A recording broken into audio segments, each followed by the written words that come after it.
क्या होता है जब मीडिया की आज़ादी और किसी की अपनी प्रतिष्ठा, ये दोनों अधिकार आमने सामने आ जाते हैं? दिल्ली हाई कोर्ट के एक हालिया फैसले ने इसी सवाल को फिर से बहस के सेंटर में ला दिया है। आइए समझते हैं कि ईशा फाउंडेशन और एक मीडिया हाउस के बीच इस हाई प्रोफाइल केस में आखिर हुआ क्या। सभी आपत्तिजनक सामग्री हटाई जाए। दिल्ली हाईकोर्ट का बस ये एक वाक्य, इसने एक लंबी कानूनी लड़ाई का रुख ही मोड़ दिया। देखिए, ये सिर्फ एक आदेश नहीं है, ये अपने आप में एक बहुत बड़ा स्टेटमेंट है, और हमारे आज के विश्लेषण का फोकस भी यही है। तो ये सख्त आदेश आया कहाँ से? ये दिल्ली हाई कोर्ट में चले एक बड़े टकराव का नतीजा है, और जैसा कि हर टकराव में होता है, इसके भी दो पक्ष थे। तो कौन थे इस कानूनी जंग में आमने सामने? एक तरफ है सद्गुरु की ईशा फाउंडेशन और दूसरी तरफ है तमिलनाडु का एक मीडिया संस्थान नक्कीरन पब्लिकेशंस। इन्हीं दोनों के बीच की कानूनी खींचतान पर ये बड़ा फैसला आया है। तो सवाल ये है कि एक आध्यात्मिक संस्था और एक मीडिया हाउस के बीच ये टकराव आखिर शुरू कैसे हुआ? मतलब इस पूरे विवाद की जड़ क्या थी? चलिए कहानी की शुरुआत से समझते हैं। इस पूरे झगड़े की जो जड़ है ना, वो है मानहानि का एक मुकदमा।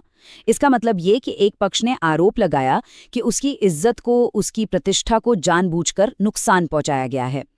ईशा फाउंडेशन का यही कहना था कि नक्कीरन पब्लिकेशंस ने जो कंटेंट पब्लिश किया, वो सीधे सीधे उनकी साख पर हमला था। और बात सिर्फ प्रतिष्ठा तक ही सीमित नहीं थी।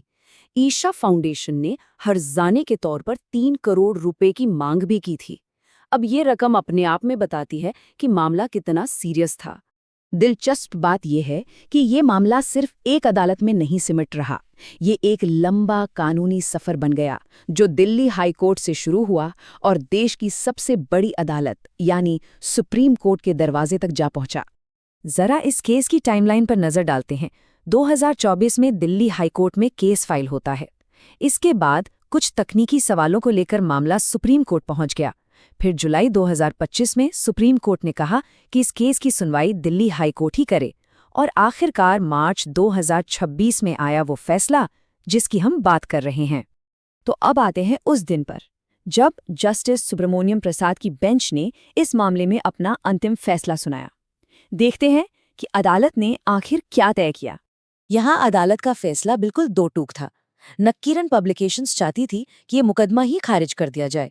कोर्ट ने उनकी अर्जी खारिज कर दी। दूसरी तरफ ईशा फाउंडेशन की मांग थी कि विवादित कंटेंट को हटाया जाए, और कोर्ट ने ये मांग मान ली। अब सवाल उठता है कि जज इस फैसले पर पहुंचे कैसे? इसे समझने के लिए एक लीगल टर्म को जानना जरूरी है, प्रथम दृष्टया, जिसे इंग्लिश में कहते हैं प्राइमा फेसी। इसका सीधा सा मतलब होता है पहली नज़र में, या जो शुरुआती सबूत दिख रहे हैं उनके आधार पर। और कोर्ट ने इसी प्रथम दृष्टया के आधार पर अपना फैसला सुनाया। कोर्ट का मानना था कि जो भी कंटेंट पब्लिश किया गया था, वो पहली नज़र में ही ऐसा लग रहा था जिससे प्रतिष्ठा को चोट पहुंचे, यानी वो मान हानिकारक था। तो आखिर इस एक फैसले का असली मतलब क्या है? क्या ये सिर्फ ईशा फाउंडेशन और नक्कीरन पब्लिकेशंस का मामला है? नहीं, इसका असर कहीं ज्यादा बड़ा और गहरा है। चलिए समझते हैं कैसे। देखिए, ये फैसला मीडिया के दुनिया के लिए एक बहुत बड़ा सिग्नल है। ये एक तरह से साफ साफ बताता है कि पत्रकारिता की आज़ादी की भी एक सीमा है। ये याद दिलाता है कि बिना ठोस आधार के कुछ भी पब्लिश करने के गंभीर नतीजे हो सकते हैं, और ये भी कि अदालतें किसी की प्रतिष्ठा की रक्षा के लिए सख्त कदम उठा सकती हैं।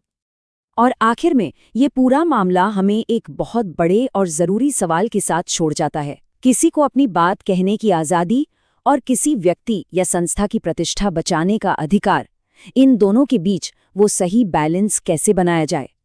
ये एक ऐसी बहस है जो शायद हमेशा चलती रहेगी।